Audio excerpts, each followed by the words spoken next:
sekarang mari kita bahas 5 roti 2 ikan. Kita akan mempelajari prinsip-prinsip berkat yang benar di dalam Alkitab. Supaya pekerjaan kita diberkati, supaya kita mengalami kemenangan dan terobosan di dalam karir kita masing-masing. Mari kita melihat Markus pasal yang ke-6, ayat 35-44, saya baca dulu ayat per ayat.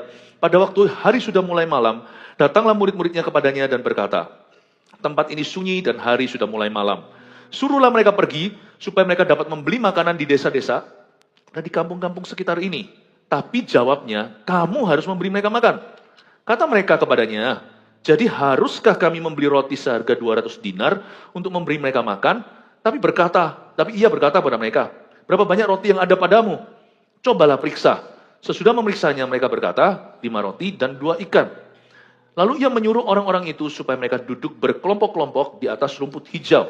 Maka duduklah mereka berkelompok-kelompok. Ada yang 100, ada yang 50 orang. Dan setelah ia mengambil 5 roti dan 2 ikan itu, ia menengadah ke langit dan mengucap berkat. Lalu mereka memecah-mecahkan roti itu dan memberikannya kepada murid-muridnya supaya dibagi-bagikannya kepada orang-orang itu. Begitu juga kedua ikan itu dibagi-bagikannya kepada semua mereka. Dan mereka semuanya makan sampai kenyang. Kemudian orang mengumpulkan potongan-potongan roti 12 bakul penuh selain daripada sisa-sisa ikan. Yang ikut makan roti itu ada 5.000 orang laki-laki. Katakan amin. Kita baca ayat per ayat. Saya jelaskan dan Roh Kudus akan beri pewahyuan. Pada waktu hari sudah mulai malam, datanglah murid-muridnya kepadanya dan berkata, tempat ini sunyi dan hari sudah mulai malam. Ketika mereka melihat sunset, sudah tidak bisa dihindari, matahari terbenam. Mungkinkah Anda merasa juga hidup Anda seperti itu? Sekarang itu semakin redup. Mungkin usaha Anda tidak seramai dulu. Mungkin karir Anda slow. Tidak juga alami promosi, nggak di PHK aja udah hoki. Hari sudah mulai malam. Bagi Tuhan, tidak ada sunset. Tuhan itu sunrise. Makanya dia disebut bintang dari timur. Di mana ada Kristus, selalu terbit pengharapan. Jadi jangan pernah ada di antara kita, stres sih boleh, please jangan depresi, jangan bergantung obat-obatan, sekali mulai, itu badan akan langganan, susah untuk putusnya. Jangan izinkan dirimu masuk ke semua nama-nama penyakit mental. Kalau sudah alami ya kita harus belas kasih. Tapi kalau kita belum mengalaminya, mencegah lebih baik daripada mengobati. Jangan sampai Anda kehilangan pengharapan. Zaman ini zaman edan. Sekali kita kehilangan pengharapan, obatnya mahal. Jangan izinkan hope itu be stolen. Faith tidak bisa di-steal, tidak bisa dicuri. Iman itu kan mesti terus kita mendengar firman. Tapi harapan itu bisa tercuri. Dan kalau harapan tercuri ya wajah Anda itu kehilangan liangkuangnya, kehilangan sinarnya. Itu kelihatan banget. Tidak perlu karunia membeda-bedakan roh, kita tahu orang itu ada apa ya, mukanya suram. Tempat ini sunyi dan hari sudah mulai malam. Tidak ada yang bisa mencekik kita selain kebutuhan, termasuk kebutuhan fisik. Jadi jangan berkata bahwa Tuhan hanya peduli perkara rohani. Buktinya Yesus mati secara jasmani. Berarti Tuhan peduli juga kebutuhan jasmani kita. Tahukah Anda, salah satu alasan perceraian tertinggi, itu ternyata bukan perselingkuhan, itu iya. Jangan coba-coba. Tapi ternyata adalah masalah ekonomi. Saya terbeban waktu saya melihat bagaimana jemaat itu memberi. Waktu BWG kemarin, Breakfast with God, saya doakan. Dari saat itu sampai hari ini, saya terus bersyafaat untuk Anda, tentang pekerjaan Anda. Jadi diam-diam, gembalamu dan gembala-gembalamu itu mendoakan pekerjaanmu. Jadi Anda jangan merasa sendiri. Makanya itu sekarang keluar remanya ya begini. Jadi saya buat hari Minggu ini, Business Breakthrough. Tapi mari kita pelajari prinsip-prinsip yang universal. Apapun juga bisnis Anda, karir Anda, profesi Anda, ini prinsip semua berlaku. Karena ini adalah kebenaran. Ini bukan seminar bisnis. Kalau seminar bisnis mendingan yang spesifikasi. Misalnya kalau Anda dokter ya biar bicara tentang ilmu kedokteran, penemuan-penemuan baru, teknologi. Kalau Anda di bagian perhiasan ya mendingan pameran, lihat sekalian tuh tentang perhiasan-perhiasan, desain-desain baru. Saya tidak memberi dari sisi itu Anda harus cari sendiri dan Anda harus kembangkan diri. Tapi saya dari sisi menjaga dan mengembalakan hatimu dan akal budimu selalu berada di poros kehendak Allah. Mari kita lihat sekarang ayat 36. Ini kata-kata muridnya, suruhlah mereka pergi supaya mereka dapat membeli makanan di desa-desa dan di kampung-kampung sekitar ini. Ini kesalahan besar. Kelihatannya masuk akal. Kalau kita itu diperhadapkan dengan sebuah kebutuhan dan kita tidak bisa mengisinya, biasanya kita mudah sekali untuk memaafkan diri sendiri. Di mana sebenarnya Tuhan mau memberi mujizat. Jangan belajar memaklumi apa yang masih ada jalur ke Tuhan. Ini kesalahan. Yesus dan murid-muridnya sami mawon sama-sama lihat kebutuhan, dalam bahasa Inggrisnya vast need, kebutuhan yang begitu luas. Tapi beda reaksinya. Murid-murid sih hendak mengabaikan kebutuhan itu dengan menyuruh mereka semua pergi. Tapi Yesus justru mau memakai itu untuk memuliakan namanya. You cannot always get rid of the need around you. Kita tidak bisa melenyapkan kebutuhan dan tantangan yang ada di sekeliling kita. Misalnya, kalau murid-muridnya lihat ini ya, jangan pertama-tama mikir diri sendiri, apakah aku mampu? Seorang mama kalau anaknya itu tiba-tiba jatuh ke jurang, sekalipun mamanya itu langsing, kurus kering. Anaknya itu mungkin misalnya cabi, gemuk sekali, dia tetap akan berusaha untuk keluarkan anaknya dari sana, yang gelantungan di jurang, dia pasti akan ulurkan tangan. Sekalipun resikonya mama ikut jatuh ke jurang. Kasih itu tidak akan pertama-tama memperhitungkan kemampuannya. Kasih itu akan selalu mencoba untuk yang dikasihinya. Saya yakin mama tersebut tidak akan takut untuk mengambil resiko. Nah pertanyaannya sekarang dalam dunia kerja kita, siapa yang kita kasihi? Kalau motivasi kita di dalam hati yang utama adalah mengasihi Tuhan dan sesama, hati kita tidak akan give up. Dahulu saya tinggal di Kanada, sekolah di sana. Di salah satu local news atau berita lokal, itu ada seorang mama dengan anaknya yang sedang jalan-jalan, bahkan hiking atau naik ke bukit, ketemu beruang. Beruang grizzly itu bukan beruang lucu, beruang panda, itu gedenya. Dan itu sekali cakar, orang bisa berakhir terpental meteran. Dan bisa mati patah tulang kalau enggak tercapik-capik. Sang mama tidak akan berhasil membela anaknya. Tapi mama itu tiba-tiba jadi Wonder Woman. Anak yang dalam bahaya karena beruang itu, dia lawan beruang itu dan beruang itu lari. Maksudnya kasih, kalau kita itu mengasihi sesuatu atau seseorang, kita itu tidak akan mikir diri kita dulu dan kita tidak akan takut dengan tantangan. Ingat kita dalam pekerjaan itu Tuhan punya tujuan, Tuhan punya rencana. Ekonomi orang bilang susah, jangan takut susah kalau kita cinta. Kalau kita tahu kita punya misi dalam hidup ini, bukan hanya untuk keluargaku atau margaku. Tuhan mau pakai aku, bukan uang yang kita bisa beri, tapi iman lebih dulu. Kita tidak akan terus langsung hitung untung rugi di depan dan berkata, aduh aku takut melangkah. Semua pakar-pakar ekonomi berkata, kalau mereka semua pesimis, saya akan cari Tuhan. Karena saya tahu, pekerjaanku ini akan jadi berkat buat orang lain. Belum lagi untuk keluarga saya. Belum lagi untuk orang-orang yang atasnya saya bertanggung jawab. Jangan gampang suruh mereka pergi. Jangan give up inside of you. Jangan kita mudah menyerah di dalam hati. Yesus sama mereka beda ya, kan Yesus Mesias. Sedangkan murid-muridnya ini orang berdosa. Orang berdosa kan selfish, selalu mikirkan diri sendiri. Tapi Yesus kan mikirkan orang lain. Jangan kamu suruh mereka pergi. Kamu suruh mereka pergi beli makanan di desa-desa, kampung-kampung di sekitar. No, kamu yang harus beli mereka makan. Kalau ada apa-apa sama gereja,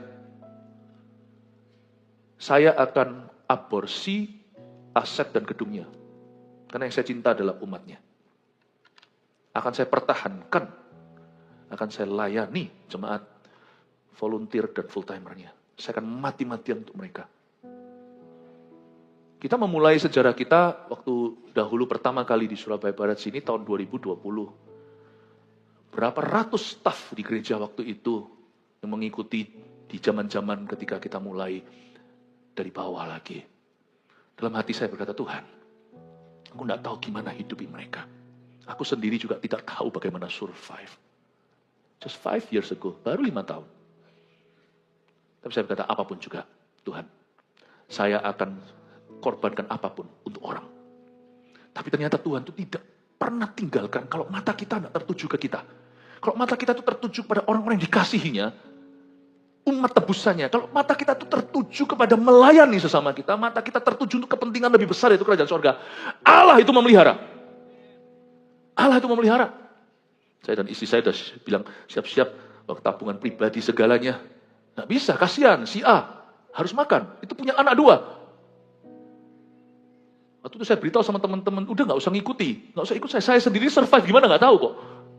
Tapi mereka semua berkata, kok nggak apa-apa. Suka duka kita lewati bersama-sama. Tambah nggak karuan hatinya. Apapun itu juga, ingatlah, people are God's greatest assets in your life. Jadi kalau dalam dunia kerja, jangan mikirkan profit dulu. Profit itu so pasti, karena itu profesionalnya. Di situ kita harus punya strategi. Karena bisnis pekerjaan harus profitable. Kalau Anda tidak punya bisnis, tapi Anda diberi gaji atau salary, maka Anda harus kelola 5 roti 2 ikanmu. Supaya tidak defisit, Anda perlu punya budgeting yang jelas, apa untuk apa di hidupmu. Yang ini masuk di dalam kategori hidup memberi. Jangan semua diberikan, yang ini adalah untuk kebutuhan. Terakhir itu keinginan. Kalau Anda dapat salary gaji, bukan dividen atau keuntungan, income Anda itu dari sesuatu yang fix, maka Anda perlu untuk mengelolanya. Tapi ingatlah, apapun yang Anda terima, jangan visinya adalah harta. Jadi nggak heran, coba kalau Anda telusuri, saya ini kan banyak merenungkan. Karena sebelum saya bagikan firman kan harus saya mama biak dulu, saya harus cerna. Sebelum saya dulang Anda, sebelum Anda suapin jemaat. Saya mikirkan kenapa kok banyak om-om, tante-tante, generasi ke-1 pioner-pioner bisnis keluarga, ini ngomong tentang pebisnis dulu, mengapa kok mereka itu bisa berhasil? Nggak semua ya, nggak pukul rata, tetapi yang berhasil misalnya, coba Anda selidiki. Manusia biasanya hanya suka lihat hasil akhir, lalu mereka contoh-contoh metode. Anda lupakah motivasinya? Generasi ke-1, mereka yang babat alas, yang terlebih dahulu untuk rintis bisnisnya itu, biasanya harus hidupi adik-adiknya. Sadarkah Anda? Cerita itu kan sudah banyak di masyarakat. Itu dulu, itu hidupi adik-adiknya. Bahkan hidupi ayahnya, papa mamanya. Yang mungkin, atau yang sudah tua. Selalu bermula dengan lawan katanya suruh mereka pergi. Mereka adopsi manusia dalam hati mereka. Kalau Anda pelajari, orang-orang muda harus belajar ini. Anak-anak muda sekarang cenderung untuk memikirkan dirinya sendiri dan gengsi. Aku mau sekolah di Amerika, aku mau sekolah di mana? Nanti saya akan bahas itu. No, you should not think that way. Itu nomor 2, itu sekunder. Itu yang kalau sekunder setelah itu apa ya? 3 ya? Hah? Tertier, ya? Tertier. Nah itu. Ya. Keempat, pleter. Sekunder, tertier. Young man, saya mau tanya di sini dulu. Siapa di sini yang kuliah? Angkat tangan. Oke, enggak apa-apa. Diangkat yang tinggi-tinggi, ya, yang bangga dong kalau kuliah. Oke, puji Tuhan ya.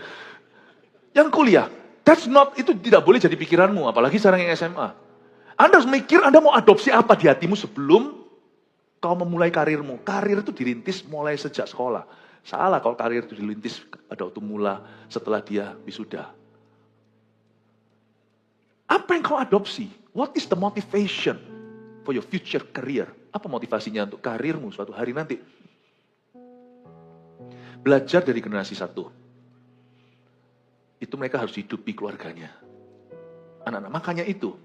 Generasi itu tidak gampang quit, tidak jadi quit. Sekunder, tertier, aduh, jadi bingung saya, sudah lupakan. Mereka bukan jadi quitter. Maksa. Mereka bukan jadi quitter. Bukan orang yang mudah menyerah. Karena kalau mereka punya motivasi gitu, waktu mereka hadapi tantangan, misalnya bisnis mereka goncang, sebesar apapun bisnis bisa goyang loh. Stres mereka coba lihat, beda sama stres anak-anak muda yang tidak kenal hati mereka. Aku tidak bisa tutup bisnisku. Aku harus berjuang mati-matian cari jalan lain. Kenapa? Si ini ikut aku 20 tahun. Si ini. Mereka mikirkan pegawainya. Berapa orang makan lewat tangannya. Saya pernah ngomong-ngomong dengan om tertentu, tante-tante tertentu yang pikirannya adalah gak bisa. Yang ikut kami punya keluarga ini sudah seperti keluarga. Lain banget dengan spiritnya anak-anak muda sekarang. Tapi beda. Anak-anak muda di gereja kita sudah dilatih dari spirit begini, dengan spirit gini dari sejak sono-sononya, dari sejak Eagle Kids. Haleluya, kasih tepuk tangan untuk Tuhan. Tanamkan mindset seperti ini Bapak Ibu kalau Anda parenting.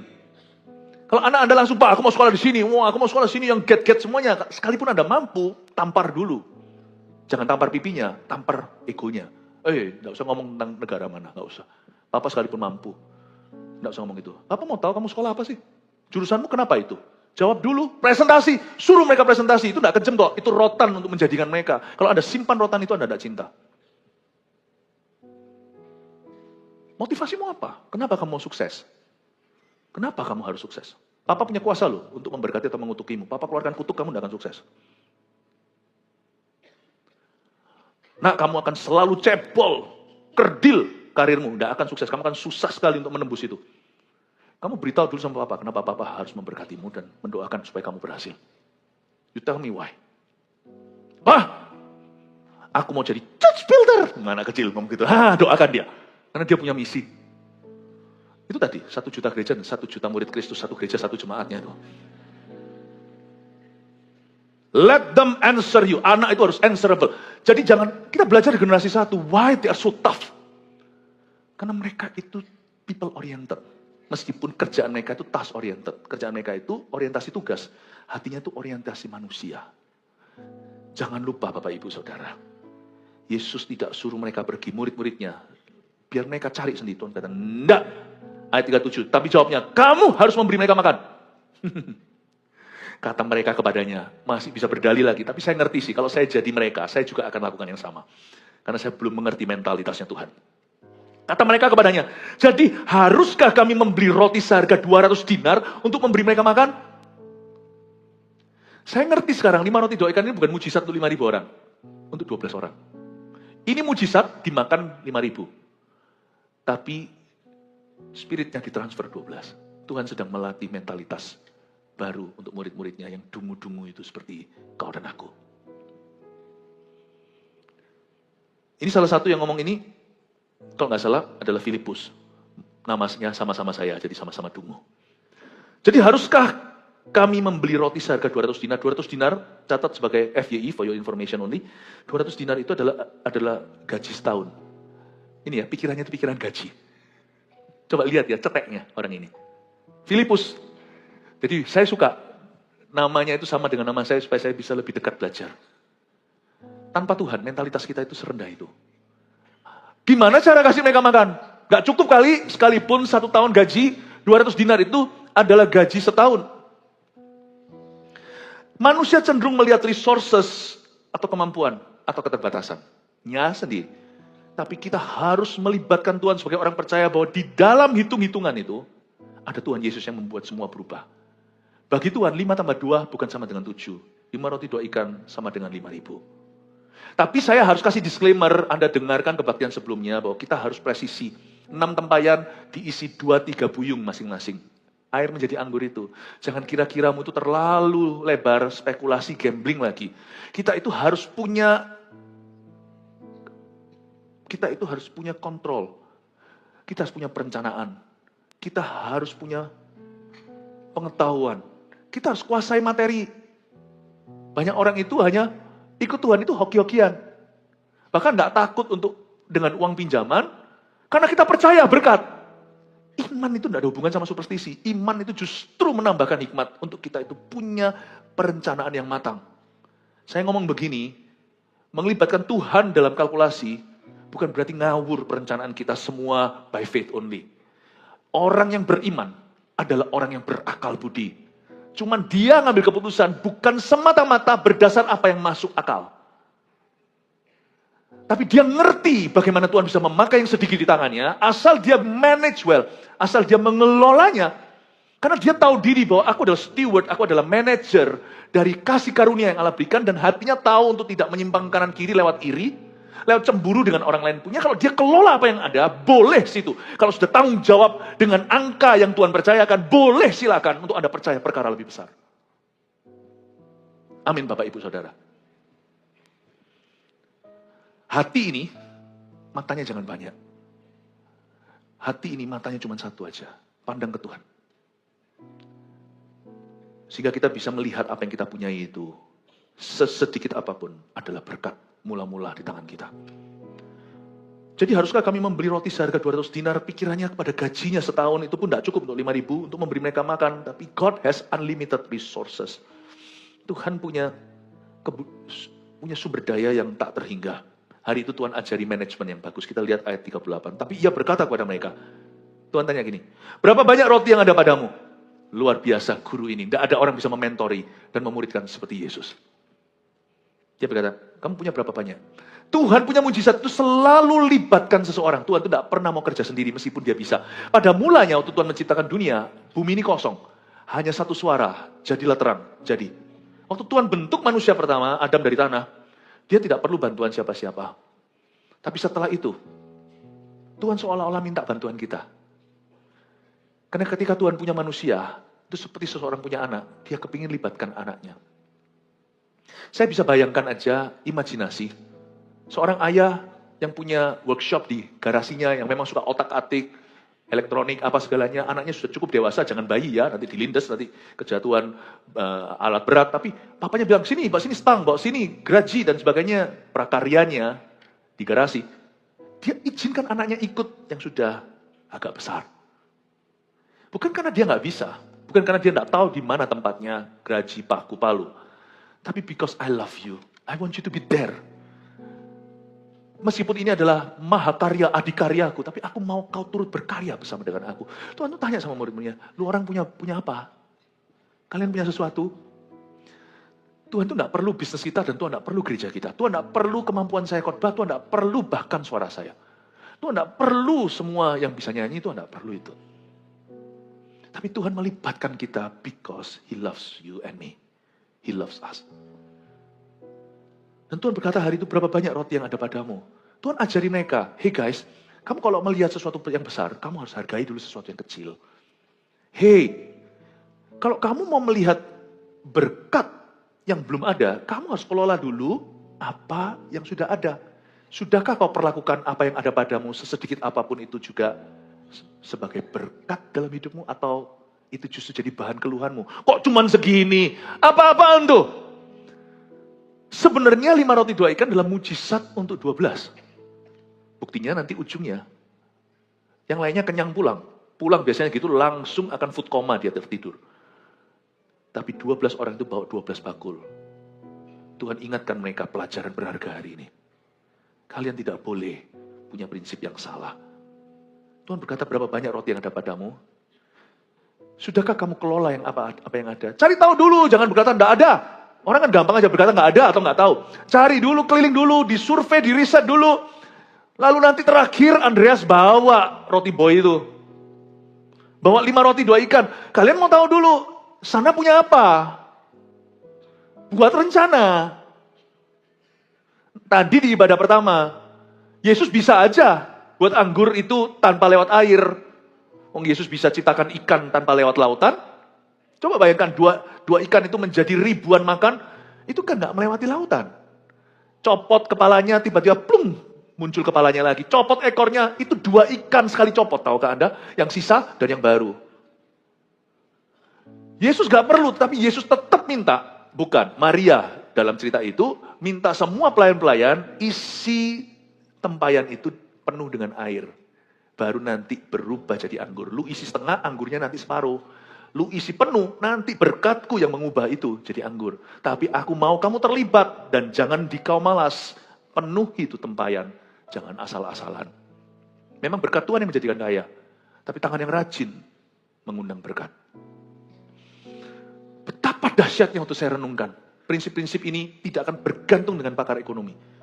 Prinsip-prinsip ini tidak akan tergantung ekonomi lesu atau apa. You don't depend on them. Your blessings come from above. Berkatmu datang dari atas. Amin Bapak Ibu. Tuhan beritahu sama muridnya, berapa banyak roti yang ada padamu? Cobalah periksa, tanda seru. Sesudah memeriksanya mereka berkata, 5 roti dan 2 ikan. Ingatlah satu prinsip sederhana.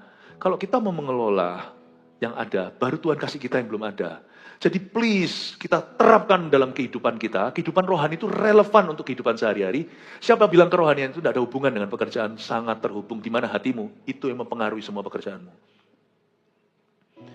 Do not pray for more if you haven't used for what you've had.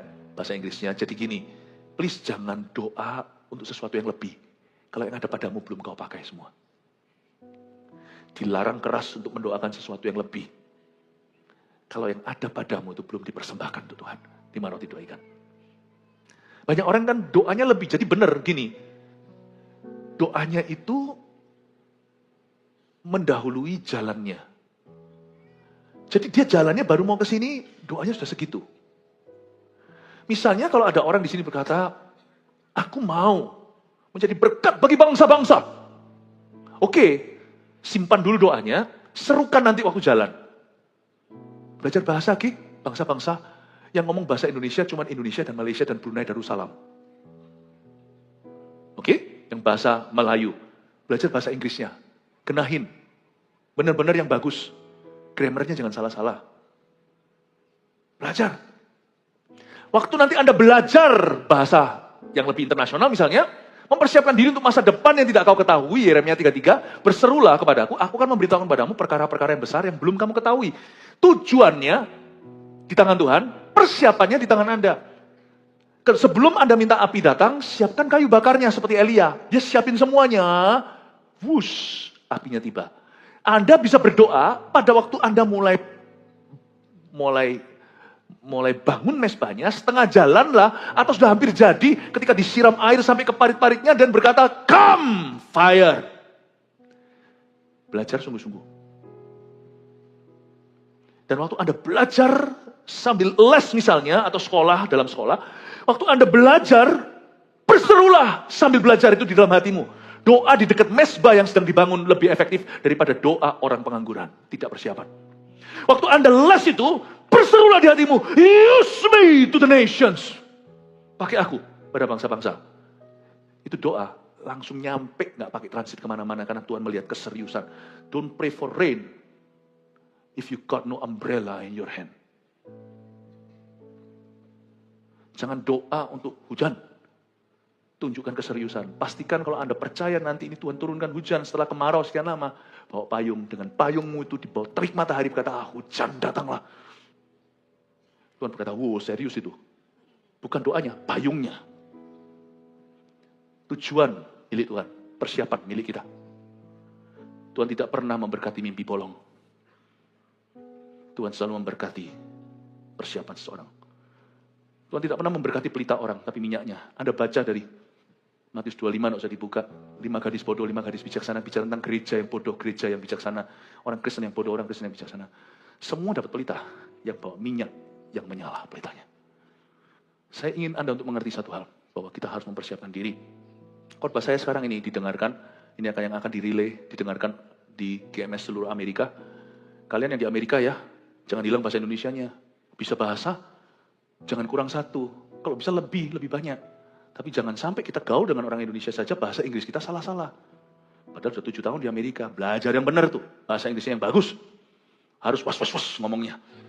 Ya, nanti suatu hari ketika Anda dipakai Tuhan lebih di luar boundary culture atau kebudayaan kita. Tidak malu-maluin. Kelihatan keseriusan Anda. Kasih tepuk tangan untuk semua yang mau belajar. Amin, Bapak Ibu.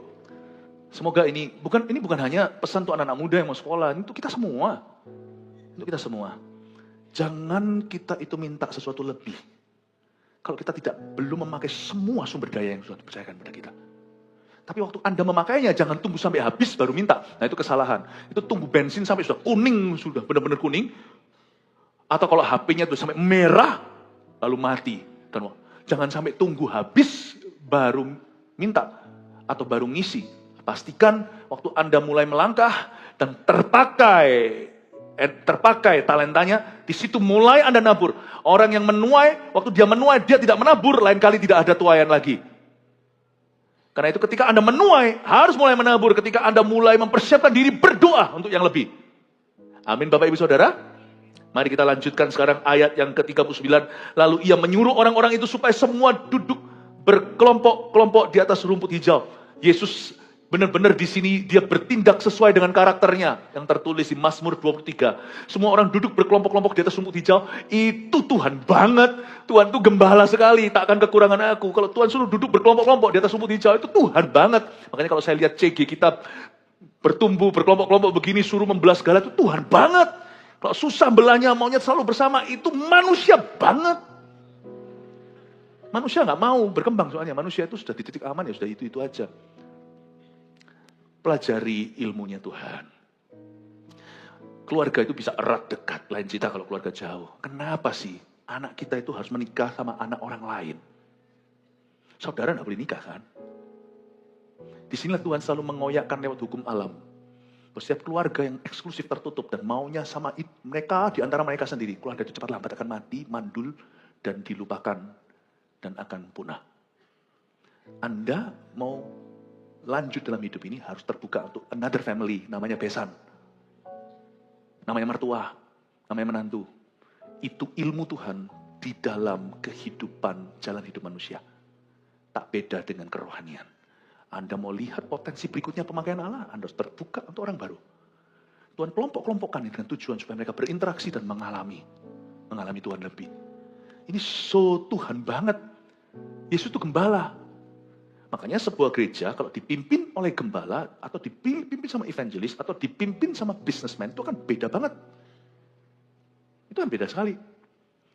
Sebuah gereja, makanya itu kita selalu berdoa untuk para misionaris diutus kemana-mana, itu tidak gampang loh ketemu gembala tulen. Gereja kita di mana-mana puji Tuhan, boleh dikatakan rata-rata semua dipimpin oleh gembala-gembala yang baik. Tidak mudah. Karena waktu dipimpin oleh seorang gembala, dia ngerti hati Tuhan dan cara Tuhan. Cara Tuhan. Ini Tuhan banget. Dia itu bertindak sesuai karakternya. Ayat 40, apa hubungannya sama pekerjaan kita? Tunggu dulu. Tuhan kita itu teratur ternyata. Dia itu cinta organisasi. Tapi bukan seperti yang kita pahami organisasi yang sifatnya tukaran antara mereka sendiri, bukan. Tunggu dulu ya, baca dulu ayat yang ke-40. Maka duduklah mereka berkelompok-kelompok. Ada yang 100, ada yang 50 orang. Ada yang namanya kasih karunia, katakan kasih karunia. Bahasa Inggrisnya grace. Jadi kalau di sini ada yang namanya grace, wah Anda adalah kasih karunia. Tapi ada orang yang namanya grace, pelit sekali, dan sama orang itu selalu cari kesalahannya dan sulit sekali untuk memaafkan kesalahan. Tolong ganti nama, bukan grace. Ya. Grace itu orangnya itu legawa.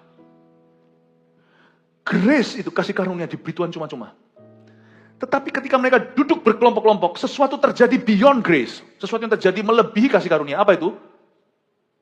The works of grace. Pekerjaan kasih karunia. Bedain antara grace, kasih karunia, and the works of grace. Pekerjaan kasih karunia. Makanya dikatakan dalam salah satu surat Paulus, kerjakan keselamatanmu. Keselamatan itu bukan pekerjaan, itu kasih karunia. Tapi setelah kau diselamatkan, kerjakan keselamatanmu. Tolong tata prioritasmu. Dan mulai masukkan kategori-kategori di hidupmu. Tuhan dulu, lalu manusia, baru setelah itu dirimu, uang, lalu barang. Bahkan sampai ke materi juga. Uang dulu, belum punya banyak uang, barangnya bergelimpangan. Nanti habis itu kemana-mana ngutang. The works of grace itu mengajarkan kita yang namanya order atau keteraturan. Mengajarkan pada kita untuk bisa menaruh pikiran kita ke tempat yang benar supaya jangan sampai kita akan overthinking dan akhirnya panic attack. The works of grace mengajari kita untuk bisa berjalan sama Tuhan itu dalam ritme-ritme yang sehat. The works of grace. Tuhan itu cinta organisasi, kalau organisasi itu artinya organizing His grace. Memanage kasih karunia. Kita ini tidak ada satupun di antara kita yang memiliki. Kita ini bukan pemilik. Kita ini hanya steward dalam bahasa Inggrisnya. Steward itu artinya manager kasih karunia Allah. Kalau kita dikasih sedikit ya berarti Tuhan anggap kita perlu punya 1 talenta. Kalau dikasih lebih banyak itu berarti 5. 2 atau 5. Kita nggak perlu iri satu dengan yang lainnya. Kalau Tuhan menganggap kemampuan kita segitu, yang penting kita kelola. Nggak usah iri dengan orang lain punya. Kalau satuku ini tidak aku simpan bawah tanah, aku kelola sungguh-sungguh dan berbuah. Saya nggak perlu iri dengan yang punya 5. Karena konteks hidup orang berbeda-beda. Tapi kita harus kelola. Mereka duduk berkelompok-kelompok itu Tuhan mau keteraturan. Salah ngerti banyak orang. Kiranya kalau gereja yang teratur, tertib itu, Allah itu tertib, berarti kita itu mati. Gereja menjadi bukan seremoni, tapi bukan holy ceremony, tetapi holy cemetery. Menjadi kuburan. No, tertib itu tidak ada hubungan dengan berapi-api atau tidak. Tertib itu punya prioritas. Anda tahu fungsi-fungsinya, semua roda berputar pada tempatnya. Tuhan itu tertib, coba lihat kekreatifan. Kalau nggak tertib, Tuhan itu kalau nggak, tapi tertibnya Tuhan itu kreatif, lihat. Sekalipun Tuhan tertib, maksudnya lihat, kuping Anda kan di sini, kupingnya nggak di kaki. Tuhan itu tertib, tapi kreatif. Kalau nggak percaya, coba lihat orang sebelahnya itu. Kalau Tuhan nggak kreatif, nggak mungkin ciptakan orang itu. Ada yang lucu, Ada yang leluconnya tidak terduga, semua yang kasih selera humor adalah Tuhan. Tuhan itu memberi kita kemampuan, memberi kita hal-hal yang merupakan khas kita. Coba lihat anak kecil ya, anak kecil itu ngomong sesuatu, itu beda satu dengan yang lainnya. Anak-anak itu kalau nyebut dirinya itu beda, nama mereka mungkin susah, waktu kecil mereka sebut dirinya itu, masing-masing itu ada plesetan-plesetan yang tidak disengaja karena mereka masih balita. Nggak ada anak yang salahnya sama. Gak ada anak itu yang bisa disebut dia cuma salah satu dari dua. No. Mereka semuanya itu unik di mata Allah. God is so creative, tapi dia tertib. Artinya, the grace of God tidak bisa di-compare Anda dengan orang lain. Masing-masing itu seperti sidik jari. Tapi yang bisa kita pelajari satu dengan yang lainnya adalah how to organize the different grace. Gimana kita bisa menata kasih karunia yang berbeda itu. Waktu itu sama lah 24 jam sehari, cuman waktumu tidak sama dengan waktuku. Cara kita mengelolanya kepentingan kita berbeda. Tapi cara kita menentukan apa yang penting, cara kita untuk mengelola waktu itu dengan bijaksana, itu sama. Dan Tuhan suruh mereka duduk di kelompok-kelompok, ada yang 100, ada yang 50, ya. Dan mereka diajari sama Tuhan untuk mengkategorikan. Saya nggak tahu ya, di sana itu dikategorikan berdasar apa. Ayo yang sama-sama lapar di sini. Celaka kalau sama-sama lapar semuanya. Tuhan tahu bagaimana bagi rata. Ini kalau dilihat dari 5.000 orang laki-laki aja, kalau dibagi 100 kelompok, ini per kelompok 100 kan, berarti ada 50 kelompok. Betul ya matematika saya? Kalau mereka bagi 50 orang per kelompok, berarti ada 100 kelompok. Jadi Yesus berdiri di atas bukit, ada 100 bundaran-bundaran kumpulan orang. Dan saya yakin oleh kedaulatan Bapak telah diatur yang kelaparan sekali, yang biasanya ke buffet itu langsung sikat, serobot, gak pernah pikirkan orang lain kasih piring dulu pada yang tua misalnya, kalau di makanan gitu juga belum doa sudah begini, kadang-kadang saya juga begitu. Itu gak ditaruh di satu meja. Roti bisa gak nyampe distribusinya ke semua. Dalam kedaulatan Allah, Allah yang paling tahu setiap kelompok tanpa mereka bisa riset dulu, tanpa mereka bisa survei, kedaulatan Bapa di lapangan hijau itu memastikan setiap orang kumpulnya. Besi menajamkan besi, manusia menajamkan manusia. No one. Dan tidak ada satu kelompok yang isinya semua orangnya so hungry. Sampai bukan cuma hungry bahasa Inggrisnya, ini Inggris yang salah, jangan ditiru. Hungry to the point of angry, namanya hangry. Lapar sampai marah itu loh. Itu kalau kumpul jadi satu. Padahal berlimpah-limpah semua orang bisa makan. Padahal buffet all you can eat sutaupau. Makan sampai kenyang, tapi orang bisa rebutan. Nggak mati, nggak, telat 5 menit. Tuhan itu bisa atur semuanya itu pas. Demikian pula dalam kehidupan kita, dalam bisnis dan pekerjaan kita. Orang yang ikut Tuhan, akan Tuhan kasih hikmat. Untuk memanage dengan baik. Dan untuk bisa mengklasifikasi dan mengkategorikan setiap permasalahan hidup kita. Dan solusinya di mana. Bapak, Ibu, Saudara, kalau Anda menghadapi tantangan dalam dunia kerja, buat aja satu pikiran yang organize kalau Anda tidak catat. Kalau misalnya aku menghadapi ini, lalu aku mengeluh, tanya pada dirimu sendiri, tidak usah konseling ke siapa-siapa, bahkan tidak usah tanya Tuhan. Apakah aku mengeluh ini solusi? Orang yang tahu jawabannya itu bukan solusi, dia sudah mulai mengkategorikan dalam dirinya. Dia sudah mulai bisa mengklasifikasi masalahnya. Apakah dengan worrying, Tuhan itu cengli? Apakah dengan kita khawatir menambah sahasa? Apakah dengan khawatir yang kau khawatirkan itu tidak terjadi? Bukankah justru Anda jadi lemah? Apakah dengan mengkhawatirkan sesuatu itu, maka Anda lebih mengantisipasi jika itu terjadi atau lebih ready? Enggak juga. Malah justru kita lumpuh karena rasa takut kita. Tuhan ajari mereka duduk berkelompok, supaya mereka tertib pikiran. Dan supaya mereka itu bisa teratur membagi roti. Tuhan mau kita itu selalu punya kemampuan, dalam Roh Kudus dan oleh firman, untuk mengklasifikasikan dan mengategorikan permasalahan hidup kita termasuk di dalam dunia kerja kita. Dan solusinya apa? Dan kalau kita nggak tahu solusinya, paling tidak hati kita tahu untuk berdoa. Bersyukur itu jauh lebih berguna daripada mengeluh. Hari itu Tuhan ajari kita, ajari mereka untuk duduk. Dan setelah itu ia mengambil 5 roti dan 2 ikan itu ayat 41. Ia menengadah ke langit dan mengucap berkat. Lalu memecah-mecahkan roti itu dan memberikannya kepada murid-muridnya. Supaya dibagi-bagikan kepada orang-orang itu. Begitu juga kedua ikan itu dibagi-bagikannya kepada semua mereka. Perhatikan ada satu poin sini saya mau bawa. Di ayat 41. Yesus menengadah ke langit. Dan mengucap berkat atas roti itu. Jangan Anda kira profit yang Anda dapat atau salary Anda terima itu adalah berkat. Bukan. Itu tidak memberkatimu. Saya ajak Anda untuk mikir lebih jauh. Yesus tidak pernah mengaku, oh ini roti adalah berkat. Dia menengadah ke atas. Berkat itu datang dari atas. Lalu dia mengucapkan berkat atas roti itu. The bread did not bless Jesus. He blesses the bread. Roti itu tidak memberkati Yesus. Tidak memberkati Yesus. Listen, misalnya ya, persembahan ya. Bukan ini, tapi ini bukan amplop persembahan. Ini misalnya aneh amplop kosong ya. Ngomong yang paling primitif. Saya sih nggak membiasakan diri dengan cara begini. Semua hamba Tuhan di GMS. Bukan tipe amplopan. Misalnya. Pak, maju ke sini sebentar. Ya. Nge-gym 1 minggu berapa kali? Misalnya. Kasih ke saya. Ya. Oh, wah terima kasih ya. Tunggu di sini dulu. Wow, kita bisa pamer ke teman-teman. Aku dapat berkat loh, Nah, murahan dong. Aku dapat berkat. Anda tidak pernah bisa dapat berkat. Berkat itu datang dari atas, bukan materi. Berkat itu bahkan bukan uang, bukan orang juga. Berkat itu Tuhan. When God blesses you, ini di tanganmu. Kalau Tuhan taruh di sana, karena Tuhan menganggap Anda layak menerimanya. Bukan karena ini memberkatimu, tapi karena Anda jadi berkat dulu. Sebagian dari berkat itu diwujudkan dalam berkat materi. Sebagian berkat itu diwujudkan ada orang tertentu yang memujimu. Sebagian berkat itu membuat beberapa orang jadi populer. Jangan cari hal-hal itu. Berkat itu adalah hubunganmu dengan Tuhan. Berkat itu hubungan dengan Tuhan. Dan kalau Tuhan taruh sesuatu di tanganmu, kasih ke saya. Ya, taruh, terima kasih, silakan duduk.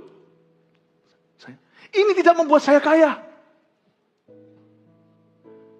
Ini tidak membuat saya kaya. Tapi karena Tuhan berkenan pada saya, Tuhan pelihara saya. Tuhan tambahkan ini dan itu. Hal-hal itu tidak menambah sehasta dalam hidup saya. My blessings don't depend on the money I receive. The money I make. Sebab orang yang diberkati Tuhan, apapun yang diperbuatnya, Mazmur 1 akan berhasil. Jadi sebenarnya pekerjaanmu tidak bisa memberkatimu. Tapi pekerjaanmu diberkati karena Allah sudah memberkatimu. Paham maksud saya? Saya ajak mikir sedikit. Misalnya saya ada satu pekerjaan job di sini. Saya ditaruh di sebuah perusahaan. Dan pekerjaan saya berhasil. Saya tidak ngomong gini supaya Anda nanti pulang beritahu sama bosnya, bos, you beruntung punya saya sebagai pegawai. Ngawur. Simpan di hati karena detik Anda banggakan diri, banggakan jasa, detik di mana Anda mulai sombong hati, disitulah Allah sudah berhenti memberkati hidupmu. Hari itu kau jatuh. Simpan di hatimu, jangan kobar-kobarkan. Tapi FYI for your information sebagai pemahamanmu. Bapak Ibu, kalau pekerjaannya diberkati, itu karena Anda itu a blessed person. Jangan Anda merasa, wow, aku dapat berkat. You tidak pernah dapat berkat. You memberi berkat. Perusahaan itu diberkati because of you. The income you receive, dividen, apapun yang Anda terima, promosi, itu semua hanyalah sedikit bonus dari Tuhan untuk menunjukkan perkenanan, meskipun itu tidak bisa jadi satu-satunya takaran. Jadi kita tidak bisa berkata kalau Tuhan kenan seseorang, orang itu pasti kaya. Orang Tuhan tidak berkenan pada seorang, orang itu pasti miskin. Nggak tentu. Game plan-nya beda. Itu bukan lagi peraturannya. Tapi mari kita percaya dari cerita ini, Yesus menengadah. Berkatnya datang dari Bapa dan dia memberkati roti itu. Roti itu multiplikasi. Saya nggak peduli. Kalau kita mulai, misalnya CG nih, tiba-tiba saya tinggal 3 orang. Ngalah aja tak kasih semua kesana membelah, nggak usah tarik-tarian. If I'm blessed, if I'm anointed, you wait, kasih aku waktu dikit lagi. 3 ini kan jadi 30 in no time. Bukan karena, wow, jangan terlalu surprise dengan berkatmu. Kalau Anda diberkati, kemanapun Anda pergi, berkat akan mengikuti. Coba lihat Lot pergi ke Sodom dan Gomora. Sodom Gomora yang permai itu jadi apa? Abram pergi ke tanah tandus itu loh. Tanah tandus itu loh di Timur Tengah itu loh. Sekarang jadi Israel. Menjadi tanah perjanjian. Ternyata berkat itu gak bisa kita dapat. Berkat itu kita bisa beri. Berkat itu orang yang saya katakan tadi itu. Karena Tuhan memberkati. Bukan uang, bukan barang. Take what I have. Give me a few years. I'll show you I have more. Sungguhan. Tapi kalau kita pegang erat, berkatku ini, berkatku, enggak mau kayak gini. Apapun yang kau miliki diambil daripadamu. 1 talenta yang kau sembunyikan di bawah tanah itu pun akan diambil, diberikan yang punya 5 talenta. Gesture atau tindak tanduk Yesus, gerak-geriknya ini mengajari kita sesuatu. Tidak semua yang Tuhan Yesus ajarkan itu lewat perkataan. Lewat gerak-gerik tubuhnya aja saya bisa belajar sesuatu. Yang menengadah ke langit, from hands, from above, dari atas, turun berkatnya dari Bapa. Dia lihat roti itu. I bless you. Makanya kalau saya terima salary, saya berkati salary itu. Saya kata, thank you Tuhan. I bless this salary. May this be a blessing for my family. Thank you for blessing me. Makasih Tuhan. Karena aku jadi berkat. Tuhan memberi aku ini. Karena aku jadi berkat dulu dalam pekerjaanku. Karena aku berguna. Karena aku efektif. Bukan aku. Kasih karunia-Mu bekerja melalui aku. Tuhan kasih ini untuk memelihara aku. Thank you Tuhan. Makanya kalau saya dapat sesuatu, saya tidak pernah mau gini. Tidak pernah mau gini. Sungguh tidak perlu. Kenapa? Karena itu comes and goes. Berkat kayak gitu itu datang dan pergi. Tapi kalau aku diberkati, aku tidak akan pernah kekurangan. Karena Allahku akan menyertai. He's my provider. Dialah Yehovah Jirehku yang menyediakan. Kasih tepuk tangan untuk Tuhan. Dan mereka semua makan sampai kenyang. Ayat 42. Kemudian orang mengumpulkan potongan-potongan roti 12 bakul penuh selain daripada sisa-sisa ikan. Yang ikut makan roti itu ada 5.000 orang laki-laki. Coba lihat ya terakhir. Saya sebut ini zero wastefulness. Tidak menyanyiakan sama sekali. Mereka semuanya makan sampai kenyang. Ketika mereka semua udah kenyang, Tuhan suruh kumpulkan potongan roti, nggak ada sisa ikan, karena ikan itu nyawa. Habis semua, kok bisa pas ya? Ikan terakhir itu dimakan, yang sisa cuma roti doang. Yang terbuat dari gandum. Roti 12 bakul penuh, sisa. Dikumpulin. Yesus tidak mentang-mentang 5.000 orang makan, kemenangan besar. Ya sudah wis, sia-sia. Tidak. Yesus tipe seorang pelukis, kalau sisa catnya itu dimasukkan kembali ke kalengnya. Meskipun Yesus itu punya segala-galanya, coba lihat, ini bukan hemat. Ini bukan pelit, tapi ini hemat. Ini irit yang bagus. Orang itu biasanya irit di area di mana dia harus belajar generous atau murah hati. Dia perhitungan dengan sesuatu yang harusnya tidak perlu dihitung lagi. Tapi orang itu biasanya obral-obralan, betul-betul jor-joran, betul-betul habis-habisan, foya-foya di area di mana dia harus hemat. Yesus ajari sekalipun dia maha kuasa, dia bisa ciptakan lebih banyak. Kumpulkan potongan roti, kok bisa pas 12 bakul, masing-masing tapau pulang untuk setiap muridnya. Yesus itu menghargai orang itu sampai titik darah penghabisan. Setelah semua makan, saya kok yakin ya, murid-murid juga turut makan lah ya setelah selesai itu. Tapi Tuhan tetap hargai mereka, pulang dikasih pesangon, bukan karena PHK, dikasih 12 bakul untuk 12 orang. Dari sini kita lihat kenapa Yesus dikenan oleh Bapa. Bukan hanya karena dia adalah anak Allah, bukan hanya karena Yesus adalah Allah. Tapi kita lihat sisi kemanusiaannya. Bukan hanya dia itu sangat-sangat zero waste. Dia tidak mau menyia-nyiakan. Bukan tipe orang yang Yesus ini old money. Paham maksudnya? Bukan orang kaya baru yang dia ini maha kuasa, segala sesuatu miliknya. Dia tahu setiap resources itu berharga. Meskipun dia bisa cipta lagi, Tuhan tetap kumpulkan roti itu. Tuhan tidak cipta mujizat lagi, Tuhan kasih mereka. Dan Tuhan tidak gaya. Seharusnya cerita ini bisa berubah. Bukan 5 roti 2 ikan. Mestinya 5 wagyu 2 lobster. Apa susahnya Tuhan ciptakan ikan dengan ciptakan lobster? Jangan bertindak lebih daripada yang diperlukan. Tidak usah kita itu overspending. Tidak usah kita itu pamer. Tidak usah kita itu merasa terintimidasi kalau nggak punya, tetangga punya. Yesus tidak.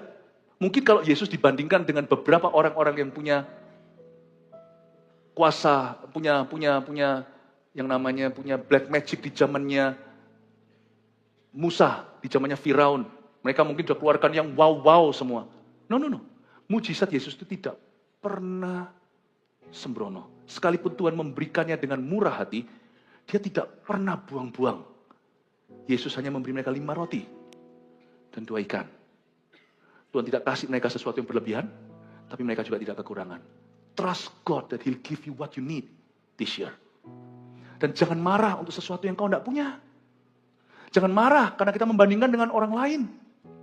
Jangan marah kalau kita tidak dapatkan semua keinginan kita. Puji Tuhan, nanti ibadah terakhir saya jelaskan kalau kita dikasih semua, jangan-jangan roti yang kau kira ternyata kalajengking.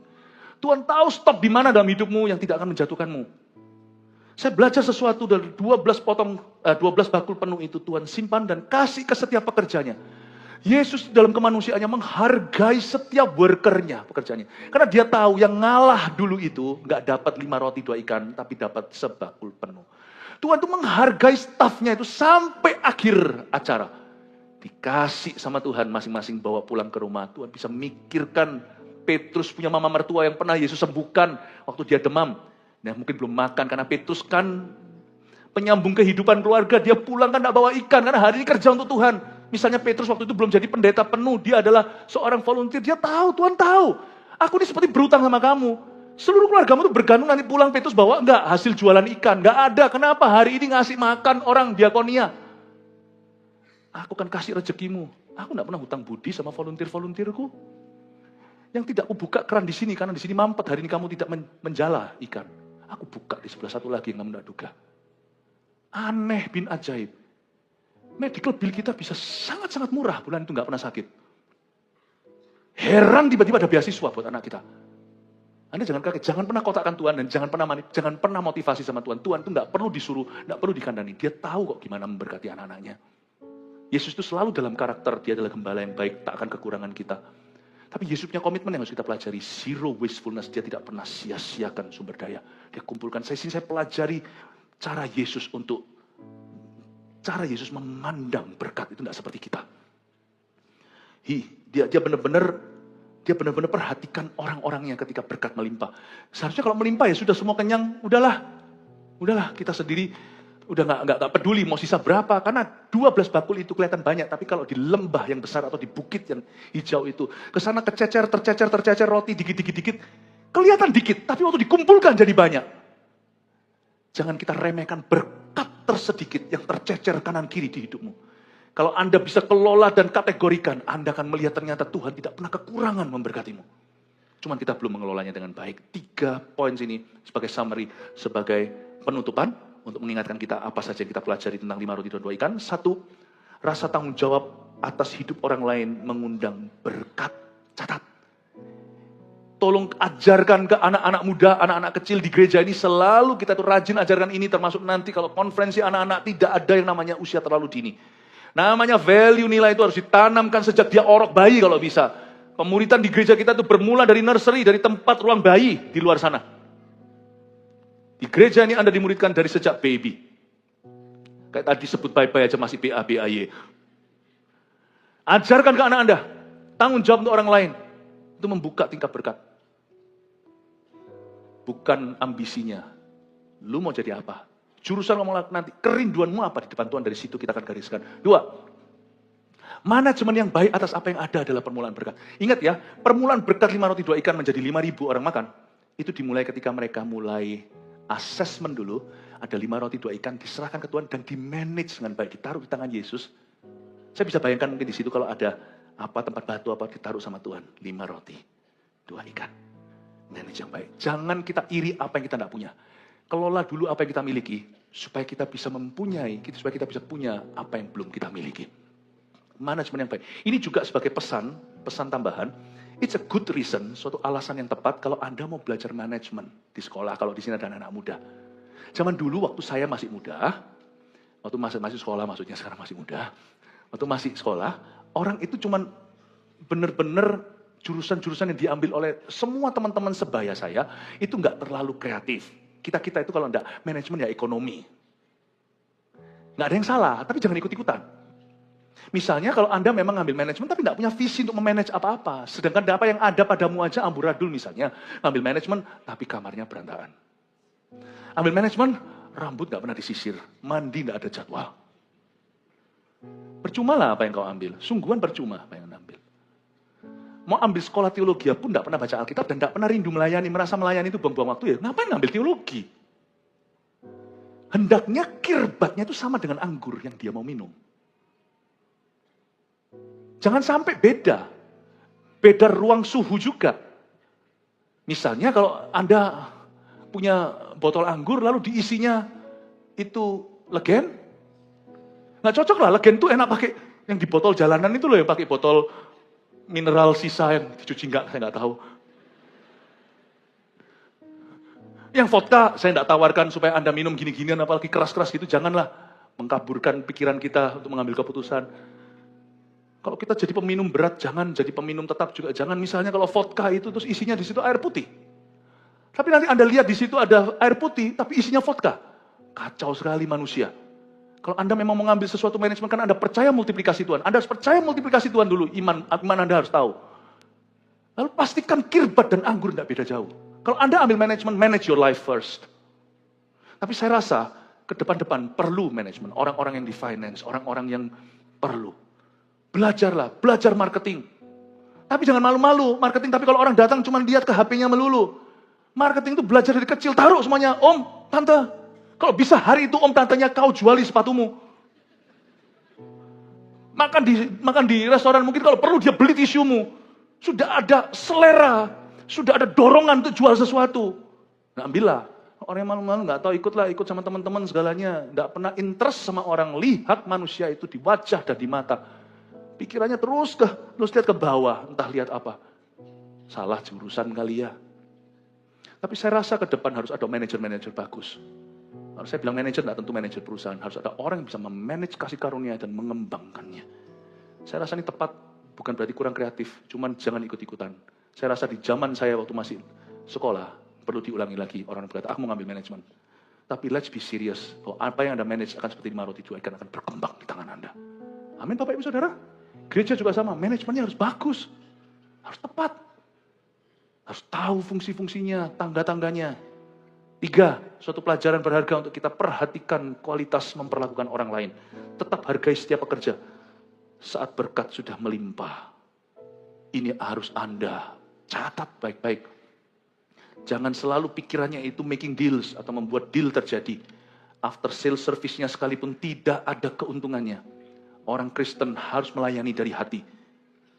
Hargai setiap pekerjamu, suppliermu, hargai kongsianmu. Tidak diminta kasih perhitungannya. Jangan tunggu ditagih kembalikan. Hargai mereka.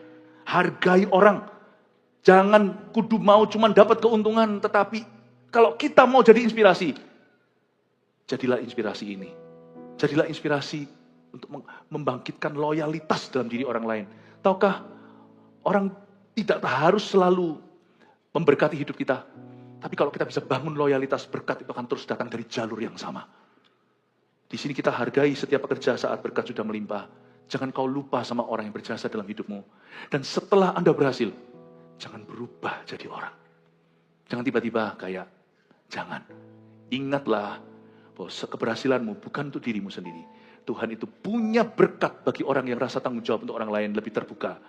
Lebih besar daripada keinginannya untuk kaya. Saya harap jemaat ini adalah jemaat teladan di tempat kerjanya. Tahun ini apapun kata pakar ekonomi lesu atau apa, I don't care. I believe your blessing, berkatmu datang saat kau menang ada ke atas. Haleluya, kasih tepuk tangan untuk Tuhan.